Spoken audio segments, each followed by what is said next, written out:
ನಮಸ್ಕಾರ ವೀಕ್ಷಕರೇ, ನಾನು ಹರಿಹರಪುರ ಮಂಜುನಾಥ್. ನೃತ್ಯ ನಿರ್ದೇಶನ ಚಲನಚಿತ್ರಗಳಲ್ಲಿ ಒಂದು ಪ್ರಮುಖವಾದ ವಿಭಾಗ.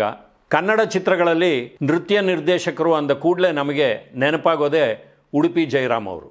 ಉಡುಪಿ ಜಯರಾಮ್ ಅವರ ಹೆಸರಿನ ಜೊತೆಯಲ್ಲಿಯೇ ಕನ್ನಡಿಗರು ನೆನೆಸಿಕೊಳ್ಳುವ ಒಂದು ಹೆಸರು ಸಹಾಯಕಿ ದೇವಿಯವರು. ಉಡುಪಿ ಜಯರಾಮ್ ಅವರು ಸುಮಾರು 500ಕ್ಕೂ ಹೆಚ್ಚು ಚಿತ್ರಗಳಿಗೆ ನೃತ್ಯ ನಿರ್ದೇಶಕರಾಗಿ ದುಡಿದಿರುವಂಥವರು. ಅದರಲ್ಲಿ ರಾಜ್ಕುಮಾರ್ ಅವರ ಚಿತ್ರಗಳೇ ಹತ್ತಿರ 100 ಚಿತ್ರಗಳಿಗೆ ಉಡುಪಿ ಜಯರಾಮ್ ಅವರು ನೃತ್ಯ ನಿರ್ದೇಶನವನ್ನು ಮಾಡಿದ್ದಾರೆ. ಉಡುಪಿ ಜಯರಾಮ್ ಅವರಿಗೆ ಒಂದು ಹಂತದಲ್ಲಿ ಜೊತೆಯಾದವರೇ ದೇವಿಯವರು. ದೇವಿಯವರು ಮೂಲತಃ ಕೇರಳದವರು. ಅವರ ತಂದೆ ಕರುಣಾಕರ ನಾಯರ್ ಅವರು ಭಾರತೀಯ ರೈಲ್ವೆಯ ಉದ್ಯೋಗಿಯಾಗಿದ್ದವರು. ತಾಯಿ ಪಾಂಚಾಲಿ. ಅವರಿಗೆ 11 ಜನ ಮಕ್ಕಳು. ಅದರಲ್ಲಿ 5 ಜನ ಹೆಣ್ಣು ಮಕ್ಕಳು, 6 ಜನ ಗಂಡು ಮಕ್ಕಳು. ಈ 11 ಮಕ್ಕಳ ಕುಟುಂಬದಲ್ಲಿ ದೇವಿಯವರು 10ನೇಯವರು. ನೋಡಿ, ಈ 11 ಜನ ಮಕ್ಕಳ ಪೈಕಿ ದೇವಿಯವರು 10ನೇಯವರಾದರೂ ಕೂಡ ಸಂದರ್ಭವಶಾತ್ ಅವರೇ ಕುಟುಂಬದ ಜವಾಬ್ದಾರಿಯನ್ನು ಹೊತ್ಕೋಬೇಕಾಗಿ ಬರುತ್ತೆ.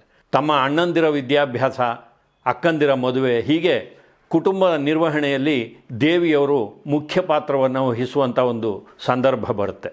ಮಾರ್ಚ್ 23ನೇ ತಾರೀಕು 1946 ಕೊಯಮತ್ತೂರಿನಲ್ಲಿ ದೇವಿಯವರ ಜನನ ಆಗುತ್ತೆ. ಅದೇ ಕೊಯಮತ್ತೂರಿನಲ್ಲಿ ಅವರು 9ನೇ ತರಗತಿಯವರೆಗೂ ವಿದ್ಯಾಭ್ಯಾಸವನ್ನು ಮಾಡ್ತಾರೆ.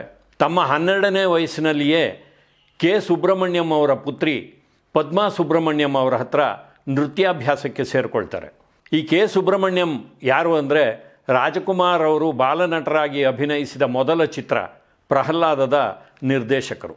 ಇವರ ಪುತ್ರ ಎಸ್ ವಿ ರಮಣನ್ ಅವರನ್ನೇ ಮುಂದೆ ದೇವಿಯವರ ಹಿರಿಯ ಸೋದರಿ ಮದುವೆ ಆಗ್ತಾರೆ. ಹಾಗಾಗಿ ಸುಬ್ರಹ್ಮಣ್ಯಂ ಅವರ ಮಗ ಎಸ್ ವಿ ರಮಣನ್ ಅವರು ನಮ್ಮ ದೇವಿಯವರಿಗೆ ಭಾವ.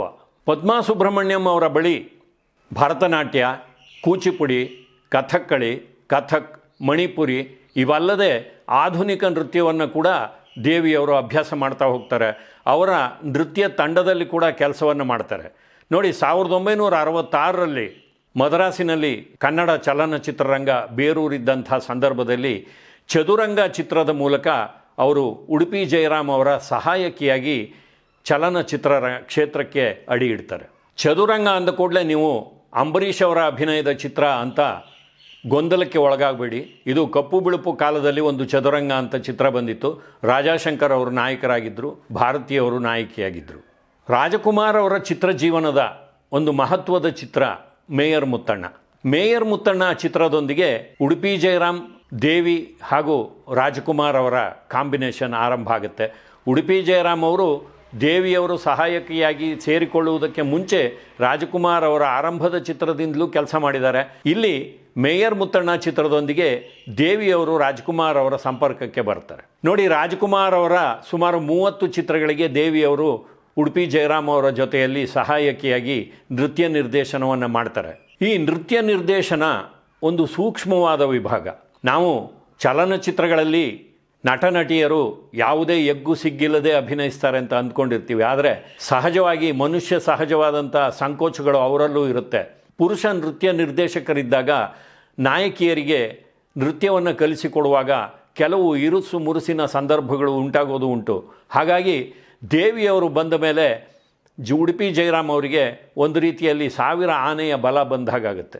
ನೀವು 1966ರ ನಂತರದ ಕನ್ನಡ ಚಿತ್ರಗಳನ್ನು ನೋಡಿದ್ರೆ ಅಲ್ಲಿ ನೃತ್ಯ ನಿರ್ದೇಶನ ವಿಭಾಗದಲ್ಲಿ ನೃತ್ಯ ಉಡುಪಿ ಜಯರಾಮ್, ಸಹಾಯಕಿ ದೇವಿ ಎನ್ನುವ ಹೆಸರನ್ನು ಅಸಂಖ್ಯಾತ ಚಿತ್ರಗಳಲ್ಲಿ ನೋಡಿರ್ತೀರಿ. ಒಂದು ವಿಶಿಷ್ಟವಾದ ಸಂಗತಿ ಅಂದರೆ, ಬೇಡರ ಕಣ್ಣಪ್ಪ ಚಿತ್ರದ ಸಂದರ್ಭದಲ್ಲಿ ಉಡುಪಿ ಜಯರಾಮ್ ಅವರು ನೃತ್ಯ ನಿರ್ದೇಶನ ಸಹಾಯಕರಾಗಿ ಚಿತ್ರರಂಗಕ್ಕೆ ಅಡಿ ಇಡ್ತಾರೆ. ಆಗ ದೇವಿಯವರು ಅಲ್ಲಿರಲ್ಲ. ಮುಂದೆ ರಾಜ್ಕುಮಾರ್ ಅವರ ಕೊನೆಯ ಚಿತ್ರ ಶಬ್ದವೇದಿಯವರೆಗೂ ಉಡುಪಿ ಜಯರಾಮ್ ಅವರು ಕೆಲಸ ಮಾಡಿದ್ದಾರೆ. ಇದೊಂದು ವಿಶಿಷ್ಟವಾದ ದಾಖಲೆ. ಇನ್ನು ನೃತ್ಯ ನಿರ್ದೇಶನ ವಿಭಾಗಕ್ಕೆ ಬಂದರೆ, ರಾಜ್ಕುಮಾರ್ ಅವರ ಚಿತ್ರಗಳಲ್ಲಿ ಈಗಾಗಲೇ ನಾವು ಜುಡೋ ಕೆ ರತ್ನಂ ಅವರ ಬಗ್ಗೆ ಒಂದು ಸಂಚಿಕೆಯನ್ನು ಮಾಡಿದಾಗ ಅವರು ಅನೇಕ ರಾಜ್ಕುಮಾರ್ ಅವರ ಚಿತ್ರಗಳಿಗೆ ಸಾಹಸ ನಿರ್ದೇಶಕರಾಗಿರೋದನ್ನು ಹೇಳಿದ್ದೀವಿ. ರಾಜ್ಕುಮಾರ್ ಅವರ ಚಿತ್ರಗಳಲ್ಲಿ ರಾಜ್ಕುಮಾರ್ ಅವರ ಅಭಿನಯದ ಜೊತೆಯಲ್ಲಿ ಈ ಸಾಹಸ ನಿರ್ದೇಶಕರ ಕೆಲಸ, ಜೊತೆಗೆ ಸದಭಿರುಚಿಯ ಪ್ರೇಕ್ಷಕರಿಗೆ ಇಷ್ಟವಾಗುವಂಥ ನೃತ್ಯದ ಸನ್ನಿವೇಶಗಳು ಇವೆಲ್ಲವನ್ನು ನಾವು ನೋಡಿರ್ತೀವಿ. ಇಲ್ಲಿ ಜಯರಾಮ್ ಹಾಗೂ ದೇವಿಯವರ ಕಾಣಿಕೆ ಬಹಳ ದೊಡ್ಡದು. ಯಾಕೆಂದರೆ ರಾಜಕುಮಾರ್ ಅವರ ಸಮಕಾಲೀನರು MGR, ಶಿವಾಜಿ ಗಣೇಶನ್, NT ರಾಮರಾವ್, ಅಕ್ಕಿನೇನಿ ನಾಗೇಶ್ವರರಾವ್ ಇವರ ಕೊನೆಯ ಚಿತ್ರಗಳನ್ನು ನೀವು ನೋಡಿ ಸಭ್ಯತೆಯ ಎಲ್ಲೆ ಮೀರಿದಂಥ ನೃತ್ಯದ ಭಂಗಿಗಳನ್ನು ನೀವು ಅವರ ಚಿತ್ರಗಳಲ್ಲಿ ನೋಡ್ತೀರಿ. ಆದರೆ ನಮ್ಮ ಡಾಕ್ಟರ್ ರಾಜ್ಕುಮಾರ್ ಅವರ ಕೊನೆಯ ಚಿತ್ರದವರೆಗೆ ನೋಡಿ ಯಾವುದೇ ಒಂದು ಚಿತ್ರದಲ್ಲಿ ಸಹ ಅವರು ನಾಯಕಿಯ ಜೊತೆಯಲ್ಲಿ ನೃತ್ಯದ ಸನ್ನಿವೇಶದಲ್ಲಿ ಕಾಣಿಸಿಕೊಂಡಾಗ ಪ್ರೇಕ್ಷಕರಿಗೆ ಮುಜುಗರವಾಗುವಂಥ ಯಾವುದೇ ಒಂದು ಭಂಗಿಯನ್ನು ಅವರು ಅಲ್ಲಿ ಅಳವಡಿಸಿಲ್ಲ. ಇದರ ಕ್ರೆಡಿಟ್ ನಿಸ್ಸಂದೇಹವಾಗಿ ಉಡುಪಿ ಜಯರಾಮ್ ಹಾಗೂ ದೇವಿಯವರಿಗೆ ಸಲ್ಲಬೇಕಾಗತ್ತೆ. ನೋಡಿ, ದೇವಿಯವರು ಹಲವಾರು ವರ್ಷಗಳ ಕಾಲ ಉಡುಪಿ ಜಯರಾಮ್ ಅವರ ಜೊತೆಯಲ್ಲಿ ಸಹಾಯಕಿಯಾಗಿ ಕೆಲಸ ಮಾಡ್ತಾರೆ. ಸಹಾಯಕಿ ಅಂದರೆ ಏನು, ನಾಯಕಿಯರಿಗೆ ಅವರೇ ನೃತ್ಯವನ್ನು ಹೇಳಿಕೊಡ್ತಾ ಇರ್ತಾರೆ. ತಮ್ಮ ಗುರುಗಳು ಹೇಳಿದ್ದನ್ನು ನಾಯಕಿಯರಿಗೆ ಅವರೇ ಸಮರ್ಥವಾಗಿ ತಿಳಿಸ್ಕೊಡ್ತಾ ಇರ್ತಾರೆ. ತಾಯಿದೇವರು ಚಿತ್ರದ ಚಿತ್ರೀಕರಣ ಲಾಲ್ಬಾಗ್ನಲ್ಲಿ ನಡೆದಾಗ ನಾನು ಆ ಚಿತ್ರೀಕರಣವನ್ನು ನೋಡೋದಕ್ಕೆ ಹೋಗಿದ್ದೆ. ಅಲ್ಲಿ ಪಾದರಸದಂತೆ ಓಡಾಡ್ತಾ ಇದ್ದಂಥ ದೇವಿಯವರ ಚಲನವಲನಗಳನ್ನು ವೀಕ್ಷಣೆ ಮಾಡಿದ್ದೀನಿ. ದೇವಿಯವರು ರಾಜ್ಕುಮಾರ್ ಅವರ ಜೊತೆಯಲ್ಲಿ ಹಾಗೂ ಉಡುಪಿ ಜಯರಾಮ್ ಅವರ ಜೊತೆಯಲ್ಲಿ ಅಷ್ಟು ವರ್ಷ ಕೆಲಸ ಮಾಡಿದ್ರಿಂದ ಅವರ ಸದ್ಗುಣಗಳನ್ನೆಲ್ಲ ತಮ್ಮ ಒಂದು ನಡವಳಿಕೆಯಲ್ಲಿ ಅಳವಡಿಸ್ಕೊಂಡಿದ್ದಾರೆ ಅನ್ನೋದಕ್ಕೆ ಒಂದಿಷ್ಟು ವಿಚಾರಗಳನ್ನು ಹೇಳ್ತೀನಿ. ನೋಡಿ, ನಮ್ಮ ವಾಹಿನಿಯಲ್ಲಿ ಈಗಾಗಲೇ ನಾವು ಸಂದರ್ಶನ ಮಾಡಿರುವಂಥ ನಾಗರಾಜ ಕೋಟೆಯವರು ಒಂದು ಚಿತ್ರವನ್ನು ನಿರ್ದೇಶನ ಮಾಡಿದ್ದಾರೆ, ಬಾನಾಡಿ ಅಂತ. ಆ ಚಿತ್ರಕ್ಕೆ ಸಂಕಲನಕಾರರಾಗಿ ನಮ್ಮ ಮೋಹನ್ ಕಾಮಾಕ್ಷಿಯವರು ಕೆಲಸ ಮಾಡಿದ್ದಾರೆ. ಆ ಚಿತ್ರದ ಸಂದರ್ಭದಲ್ಲಿ ಮೋಹನ್ ಕಾಮಾಕ್ಷಿಯವರು ದೇವಿಯವರನ್ನು ಭೇಟಿ ಮಾಡ್ತಾರೆ. ಅದೊಂದು ಅವಿಸ್ಮರಣೀಯವಾದ ಭೇಟಿ. ಮೋಹನ್ ಕಾಮಾಕ್ಷಿಯವರಿಗೆ ದೇವಿಯವರ ಮುಖಪರಿಚಯ ಇತ್ತು, ಫೋಟೋಗಳಲ್ಲಿ ಪತ್ರಿಕೆಗಳಲ್ಲಿ ನೋಡಿದ್ರು. ಎಡಿಟಿಂಗ್ ಸಂದರ್ಭದಲ್ಲಿ ಅವರು ದೇವಿಯವರನ್ನ ಮುಖತಃ ಭೇಟಿ ಮಾಡುವಂಥ ಒಂದು ಸಂದರ್ಭ ಬರುತ್ತೆ. ಆಗ ಅವರು ನಮಸ್ಕಾರ ಮೇಡಮ್ ಅಂತ ಹೇಳಿದಾಗ ಆಕೆ ಕುಳಿತಿದ್ದ ಜಾಗದಿಂದ ಎದ್ದು, ಸರ್ ನೀವು ಯಾರು ಅಂತ ವಿಚಾರಿಸ್ತಾರೆ. ಮೋಹನ್ ಅವರು ನಾನು ಈ ಚಿತ್ರಕ್ಕೆ ಸಂಕಲನಕಾರನಾಗಿ ಕೆಲಸ ಮಾಡ್ತಿದ್ದೀನಿ ಎಂದಾಗ ಅವರು ತುಂಬ ಗೌರವದಿಂದ ಅವರನ್ನು ಕೂರಿಸ್ಕೊಂಡು ಆತ್ಮೀಯವಾಗಿ ಮಾತಾಡ್ತಾರೆ.